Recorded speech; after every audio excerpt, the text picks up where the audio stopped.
Αλλά και τώρα εδώ μέσα εμείς έχουμε ακριβώς το ίδιο, και είδα και το δωμάτιο μέσα με τα πράγματα, είμαστε ακριβώς το ίδιο στέκι που έχουμε και εμείς για τους μετανάστες, όπου συνεργάζονται πάρα πολλοί κόσμος. Είναι ένα αυτοδιαχειριζόμενο στέκι, το οποίο δουλεύει πάρα πολύ στα θέματα της μετανάστευσης και στα θέματα τα αντιρατσιστικά. Merhaba, takdim edildiğim gibi ben Alexis Benos. Burada bulunmaktan gerçekten çok mutluyum. Kendimi evimde gibi hissediyorum. Gerçekten hem Türkiye'ye geldiğimde kendimi bu şekilde hissediyorum ama burada, bu mekanda, sizin de bulunduğum bu yerde kendimi daha çok evimde hissettim. Çünkü buna benzer, hatta çok benzer bir yerde biz de çalışıyoruz. Aynı şeyi sizin çalışmalarınızı Suriyeli mülteciler için yapıyoruz. Bizim bulunduğumuz yerde, mekanımız da çok amaçlı bir yer ve sadece Suriyeli mülteciler için değil ama ırkçılık için de savaşıyoruz. Και ευχαριστούμε και τη Δώρα, Θεοδώρα, γιατί μου δίνει τη δυνατότητα να έχουμε και άμεση επικοινωνία στις γλώσσες μας, χωρίς την ενδιάμεση της απεικιοκρατίας.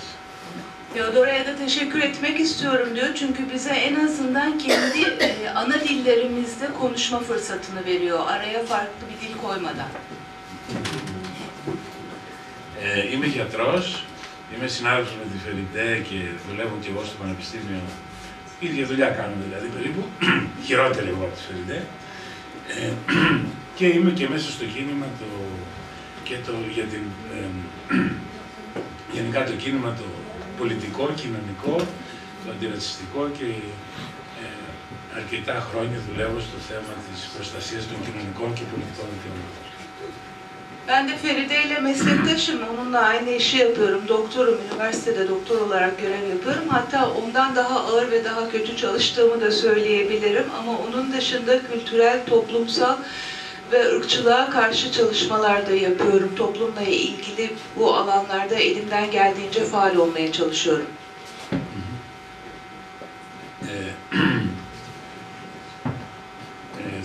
Επειδή θεωρώ ότι τα ίδια πράγματα λέω, δεν θέλω να πω πολλά που είναι αυτονόητα σε σχέση με τον πόλεμο και την παραγωγή του προβλήματος των προσφύγων.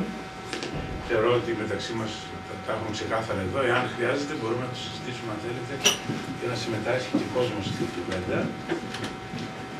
Çok fazla da konuşmak ve aynı şeyleri tekrar etmek ve söylemek istemiyorum. Savaştan veya mülteci sorunundan bahsetmek istemiyorum. Çünkü sizler de sonuçta aynı sorunlarla karşılaşıyorsunuz ve aynı mücadeleyi veriyorsunuz. Aslında bu aramızda çok benzer bir paylaşım olacak. İsterseniz soru cevap şeklinde veya fikirleri paylaşarak, birlikte konuşarak da devam edebiliriz. Το κίνημα υπεράσπισης και προάσπισης των δικαιωμάτων των προσφύγων και των πολιτικών τους δικαιωμάτων αρχίζει στην Ελλάδα εδώ και πολλά χρόνια, όταν έχουμε μια σειρά κυβερνήσεων νεοφιλελεύθερου αυταρχισμού, όπου τους ανθρώπους τους κυνηγάνε βέβαια και από την μια μεριά τους κυνηγάει το επίσημο κράτος, από την άλλη μεριά και παράλληλα τους χρησιμοποιούν ως μαύρη εργασία, δηλαδή παράνομη εργασία, χωρίς ασφάλεια, με πάρα πολύ χαμηλούς μισθούς και χωρίς καμία άλλη συνθήκη, ούτε σπίτια, ούτε τίποτα. Δηλαδή, τους εκμεταλλεύονται από την μια μεριά οικονομικά και από την άλλη μεριά τους κυνηγούσαν είτε φυλακίζοντας, είτε διώχνοντας και απελάβνοντας, γυρνώντας πίσω δηλαδή, εκεί που προφανώς η ζωή τους θα ήταν σε κίνδυνο. Şimdi uzun zamandır dediğim gibi mülteci hakları ve ırkçılıkla mücadele ediyoruz. Çok senelerdir bunu Yunanistan'da yapıyoruz. Çünkü bu Yunanistan'da çok da yeni bir sorun değil. Uzun zamandır var ve uzun zamandır hükümetlerin de farklı bir görüşü var. Neoliberal politikalar diyebiliriz. Ama aslında bunu iki taraflı kullanıyorlar. Bir taraftan hem mültecileri dışlıyorlar, kovalıyorlar diyebilirim buna açıkçası, ama diğer taraftan da kara işçilik dediğimiz o insanları kötü şartlarda sigortasız çok düşük ücretler karşılığında sömürüyorlar ve kullanıyorlar. Birçoğu evsiz, bunu da kullanıyorlar. Bu çok acı bir gerçek. Bir taraftan bu insanları kovalarken, onların peşlerinden koşarken, hatta yollamak için ellerinden geleni yaparken de diğer taraftan ekonominin de görünmeyen bir tarafında bu insanları çok düşük bir iç gücü olarak da kullanıyorlar.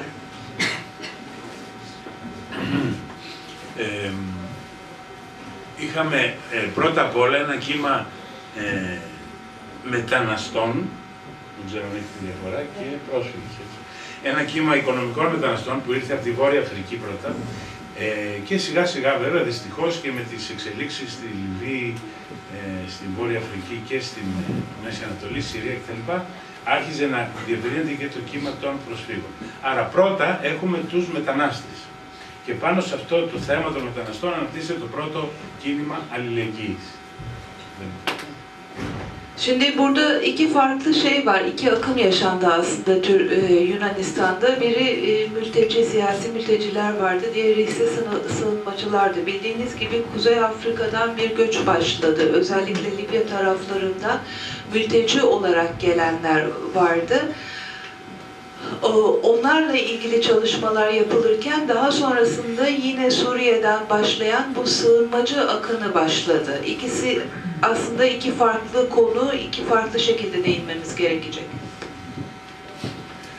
Στην αντιμετώπιση των μεταναστών, όπως είπα και πριν, αυτοί που τους εκμεταλλεύονται είναι ίσως και η πρώτη σημαντική μερίδα του νέου φασιστικού κινήματος που αναπτύχθηκε στην Ελλάδα της Χρυσής Αυγής.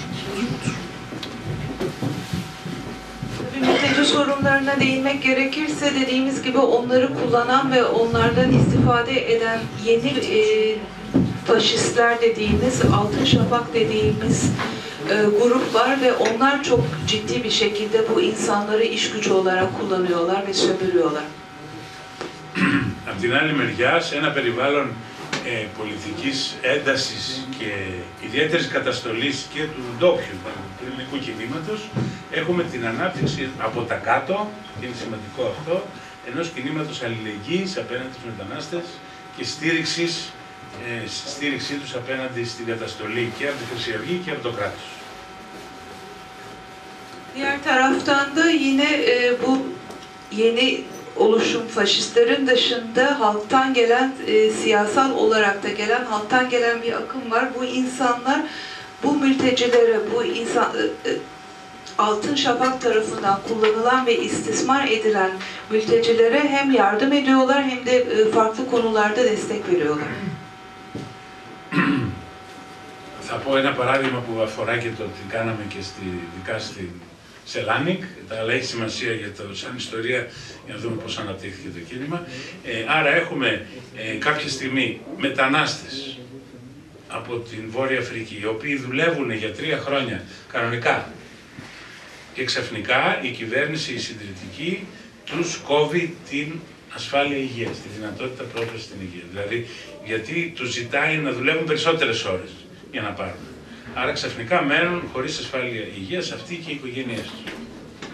Şimdi nasıl çalıştığımızı ve ne yaptığımızı da değinebilmek için size bir örnek vermek istiyorum. Bu Selanik'te yaptığımız, geliştirdiğimiz bir şey.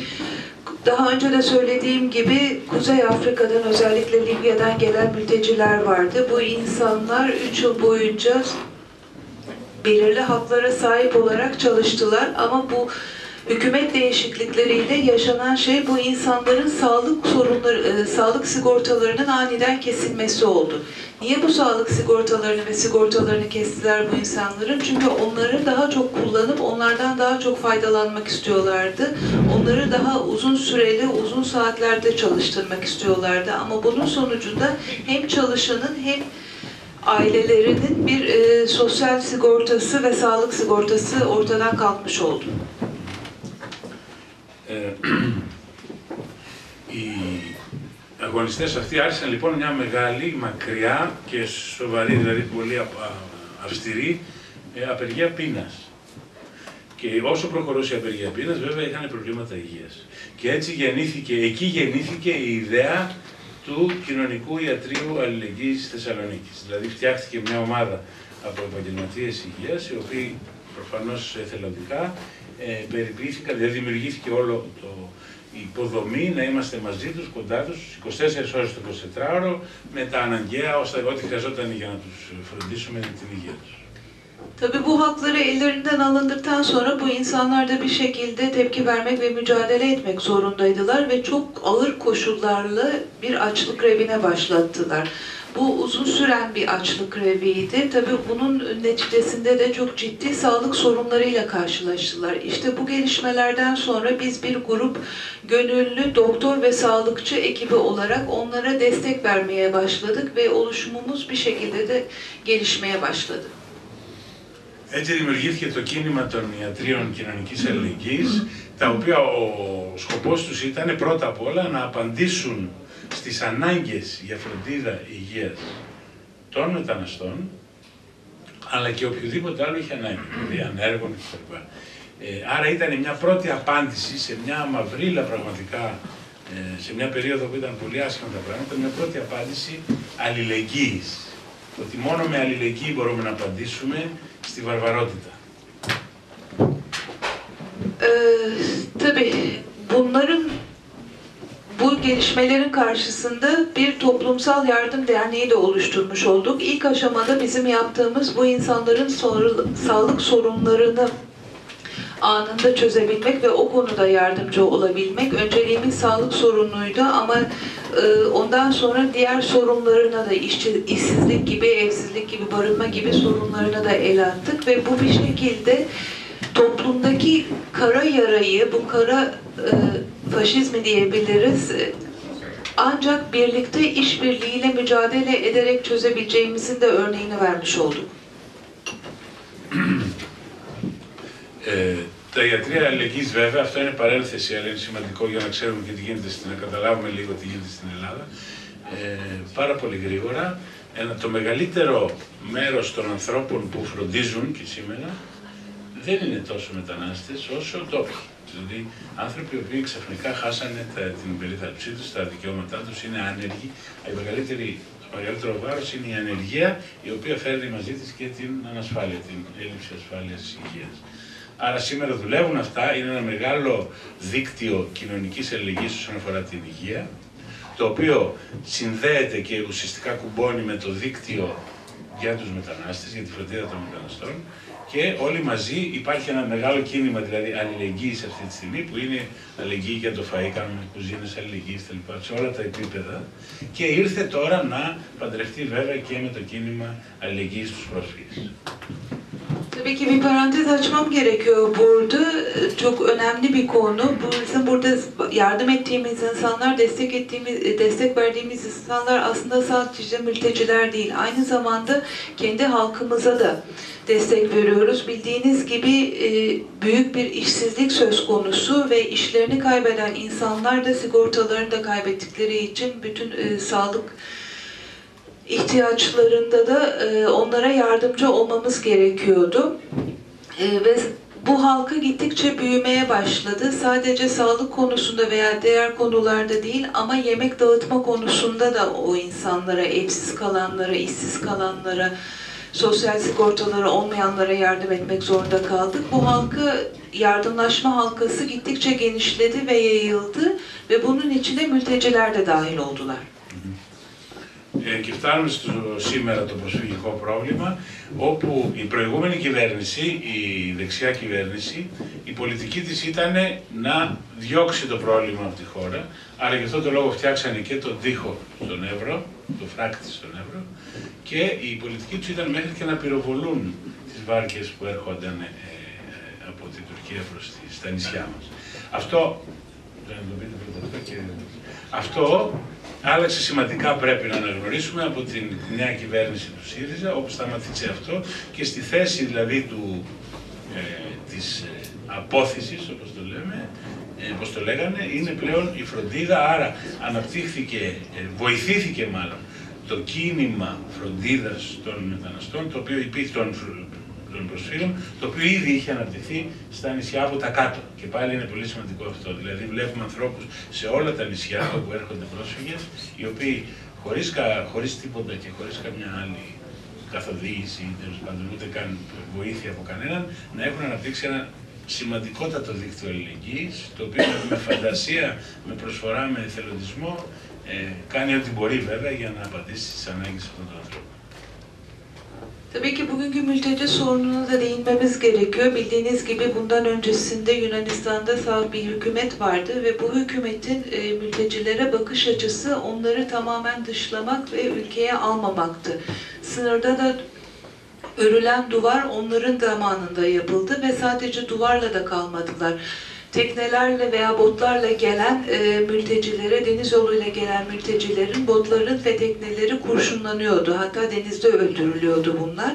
Tabii yeni hükümet, Syriza hükümetiyle bunlar tamamen değişti. Dışlama yerine o mültecileri kabul etme politikası başladı. Bir önceki hükümetin yaptığı gibi onları dışlamıyordu, onları kovmaya çalışmıyordu. Tam tersine kucak açmaya çalıştı. Ve bu hükümetin bu yaklaşımıyla beraber de adalardan başlayan bu yardım akımı, ki bu akımın aslında hiçbir altyapısı veya hiçbir desteği olmadan başlayan bir akımdı. Tamamen gönüllülüğe ait bir şeydi. İnsanların gönüllü yaklaşımlarıyla, yardımlarıyla başlayan bir oluşumdu. Gittikçe zincir büyüdü ve tüm ülkeye yayıldı. Βέβαια, δυστυχώς σήμερα ακόμα ο φράχτης δεν έχει πέσει και εδώ είναι και οι ευθύνες της κυβέρνησης του ΣΥΡΙΖΑ ακόμα. Με αποτέλεσμα βέβαια να έχουμε αυτή τη ροή, την ξέρετε και εσείς από εδώ, προς τα νησιά. Αυτό που έχει πραγματικά, που είναι πια το, θεωρείτε είναι για όλους μας, το δράμα είναι τα παιδιά που χάνονται κάθε μέρα πια, δεν είναι μόνο ο πρώτος που χάθηκε. Και που δείχνει όλη την υποκρισία όλου του συστήματος, του παγκόσμιου συστήματος, τέλος πάντων της απεικιοκρατίας, μπορούμε να πούμε πια, πάνω στο ζήτημα αυτό.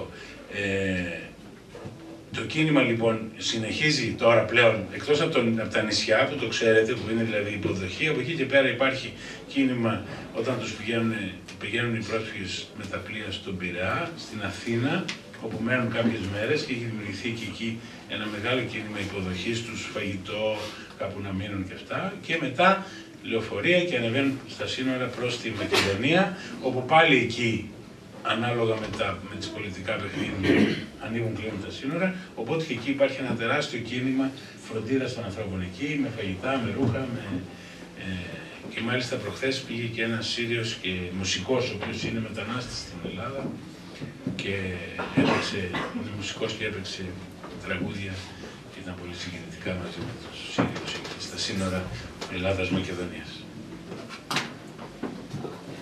Tabii maalesef bu akım sizlerin de bildiği gibi adalardan gelen mülteci akımı düşmedi, gittikçe de fazlalaşıyor. Tabii bunda bizim hükümetimizin de sorunu var ve bir tane çocuk kaybıyla kalmadık. Bu akım sırasında birçok çocuğun daha kaybına şahit olduk. Burada uluslararası taraflarında ne kadar ikiyüzlü olduğunu görüyoruz. Bu ikiyüzlülüğü gösteriyor tavırları. Çünkü hiçbir şekilde gerçek anlamda bu sorunu gidermek için bir şey yapmaya çalışmıyorlar. Sizlerin de bildiği, daha önce de anlattığım adalardaki bu karşılamanın dışında artık o adalarda o insanlar karşılanıyordu. Yiyecek, içecek ve barınakları hallediliyordu. Ondan sonra Atina Pire'ye yollanıyordu. Aynı şekildeki karşılama ve barınma ihtiyaçları Atina Pire'de de yapılıyordu. Orada onlara yemek ve barınma sağlanıyordu. Orada bir süre, birkaç gün kaldıktan sonra yine otobüslerle bu insanlar Makedonya sınırına gönderiliyordu. Ama yine siyasi gelişmeler neticesinde Makedonya'daki sınır bir açılıyor, bir kapanıyordu. Devamlı, düzenli bir geçiş olmuyordu. Bunu siz de biliyordunuz ve yine adalarda başlayan, Atina'da devam eden bu yardım ve desteği o sınır bölgesinde de sürdürmemiz gerekiyordu. Bu arada çok duygusal anlar da yaşanıyor. Yine Yunanistan'da mülteci olan bir Suriyeli müzisyen geçenlerde bu Makedonya-Yunanistan sınırına gidip orada müzik çaldı. Bu bizi, hepimizi çok derinden etkiledi. Η ένταση του κινήματος αλληλεγγύης και η μαζικότητά του μέχρι σήμερα έχουν δώσει, εκτός από πραγματική βοήθεια βέβαια, έχουν δώσει και χαρακτηρίζονται μάλλον από νέες μορφές αυτοοργάνωσης από τη βάση, που είναι σημαντικά για την οργάνωση μιας άλλης κοινωνίας, αν θέλουμε να αλλάξουμε κάποτε αυτή την κοινωνία. Και το σημαντικό είναι ότι μέχρι σήμερα είναι και πάρα πολύ ένας σημαντικός φραγμός, μια ασπίδα απέναντι στον φασισμό της Χρυσής Αυγής. Δηλαδή μέχρι σήμερα έχουμε καταφέρει να μην υπάρχουν σοβαρά προβλήματα εναντίον των προσφύγων.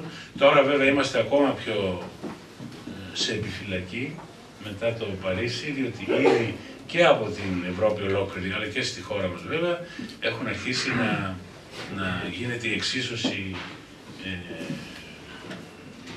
πρόσφυγας ίσον τρομοκράτης. Και αυτό πρέπει να το αντιμετωπίσουμε όλοι μαζί βέβαια, γιατί είναι κάτι που θα το ζήσουμε άμεσα νομίζω. Bu arada bu yapılan yardımlar gitgide genişledi ve kendi kendine genişledi. Engin bir hal aldı diyebiliriz. Gerçekten toplumu değiştirmek istiyorsak, toplumun içinde yaşanan bazı değişiklikleri yapmak istiyorsak kendimiz kişisel ve bireysel olarak bazı adımları atmamız gerekiyor. Özellikle de Yunanistan'da bulunan Altın Şafak faşist gruba karşı ciddi bir direniş ve karşı duruş oldu bu yaptıklarımız.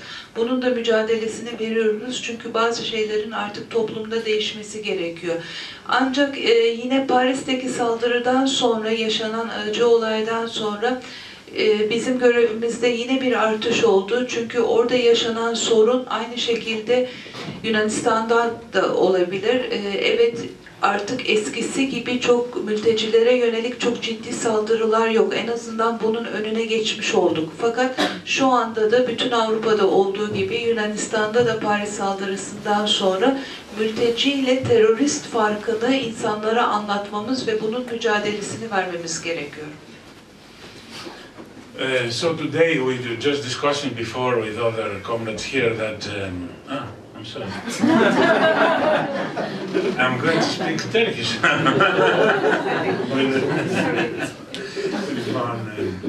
Με τους συντρόφους συζητούσαμε για αυτό, για τις σημερινές εξελίξεις και νομίζω ότι για εδώ, είναι πολύ, για όλους μας δηλαδή, είναι πολύ επικίνδυνο αυτή η ιδέα που αυτή τη στιγμή γίνεται η πιθανή συμφωνία μεταξύ Μέρκελ και Ερντογάν για να φτιάξουν τον τοίχο εδώ, για να κρατήσουν δηλαδή τους Σύριους έξω από την Ευρώπη, το οποίο βέβαια είναι σαφές νομίζω ότι βοηθάει και πάρα πολύ τον Ερντογάν για την εξόντωση του κουρδικού λαού. Tabii bugün diğer arkadaşlarla da gelişmeler hakkında konuşuyorduk. Aslında bu yaşananlar hepimiz için çok büyük bir tehlike oluşturuyor. Nedir bu tehlike? Merkel'le Erdoğan'ın düşündükleri anlaşma bir duvar örüp bütün bu mültecileri Avrupa dışında tutmayı ve Türkiye'de hapsetmeyi düşünüyorlar. Burada alakoymayı düşünüyorlar. Tabii bu çok ciddi bir sorun herkes için. Çünkü bu Erdoğan'a da yardımcı olacak. En azından Kürtlerin burada kalması ve Kürt mücadelesiyle ilgili olarak da onların da yurt dışına çıkışlarını da engelleyecek.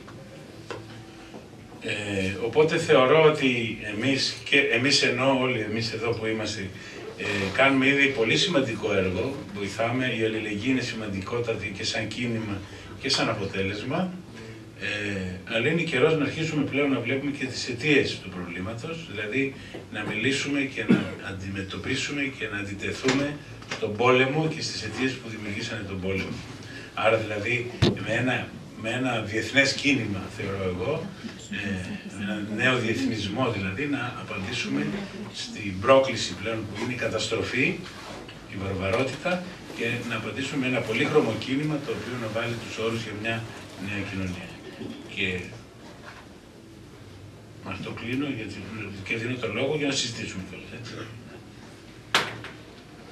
Biz tabii burada biz derken hepimizden, sizden ve bizden bahsediyoruz. Bir bütün olarak bahsediyorum.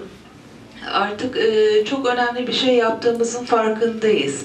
Ama daha fazlasını da yapmalıyız. Bu olay artık bu insanlara ihtiyaçları olanı vermek, onlara yardım etmek veya destek olmakla kalmamalı. Niye bu halde olduklarını, sorunun ne olduğunu artık tartışmamızın zamanı geldi. Savaş neden çıktı? yeni bir uluslararası oluşum ve platform oluşturmamız gerektiğine inanıyorum. Çünkü artık bu barbarlığa ve faşizme karşı yeni oluşumların ama uluslararası oluşumların yapılması gerektiğine inanıyorum. Ben burada sözlerime son vermek istiyorum ki karşılıklı konuşabilelim, tartışabilelim konuyu. Türkiye'nin politik durumu nasıl görünüyor? Yani sıradan Yunan halkı nasıl görüyor? Bizim yoldaşlarımız baktığında nasıl bir analiz yapıyor? Εγώ θέλω να σας ρωτήσω, όταν βλέπετε από την Ελλάδα η ελληνική άποψη, τι είναι αυτό που κάνει η Τουρκία για τους πρόσφυγες εδώ? Πώς θα αντιμετωπίσει το θέμα, το πρόβλημα, πώς παίρνει, πώς διαχειρίζεται το πρόβλημα των πρόσφυγων, των Σύριων στην Τουρκία? Αυτό που κάνει η κυβέρνηση, τι είναι η ελληνική άποψη ή ο ελληνικός λαός, πώς το βλέπει αυτό? Τι σκέφτεται για την Τουρκία? Το που γίνεται τώρα, δηλαδή το ότι Ναι, με τους Σύριους. τους πρόχνουν, που τους βοηθάνε να περάσουν αυτά, Hangisini diyor? Nasıl yardım ettikleri? Suriye'deki savaş Το πόλεμο στη Συρία ve o savaş sonucunda ortaya çıkan bu büyük göç, mülteci sorunu. και μετά οι πρόσφυγες Yunan halkı Türkiye hükümetini suçluyor mu o savaşı çıkarmak ve bu mülteci sorunu? Εδώ βλέπει η τουρκική κυβέρνηση σαν υπεύθυνη που με έναν τρόπο έχει ξεκινήσει το πόλεμο στη Συρία. Τους κατηγορεί αυτό? Όχι, όχι, δεν υπάρχει. Δηλαδή, ο πόλεμος έτσι κι αλλιώς η Τουρκία έπαιξε ρόλο από ένα σημείο και μετά, αλλά ο πόλεμος δεν έχει γίνει από την Τουρκία, έχει γίνει από μεγάλες δυνάμεις που κυρίως δώσανε χρηματοδότηση και ο Ερντογάν βέβαια, βοηθήσανε τον ISIS. Şimdi diyor biz böyle görmüyoruz çünkü zaten başlamış olan bir savaş var diyor.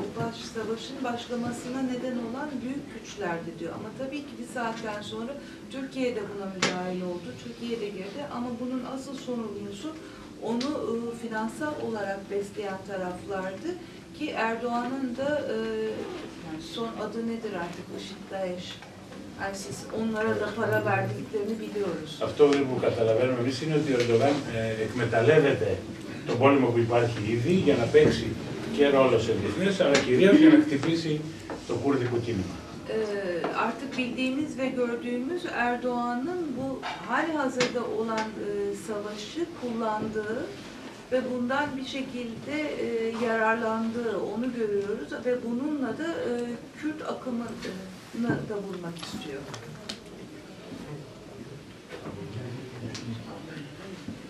O taraftan da görülüyormuş yani. Το βλέπετε και από την απέναντι πλευρά.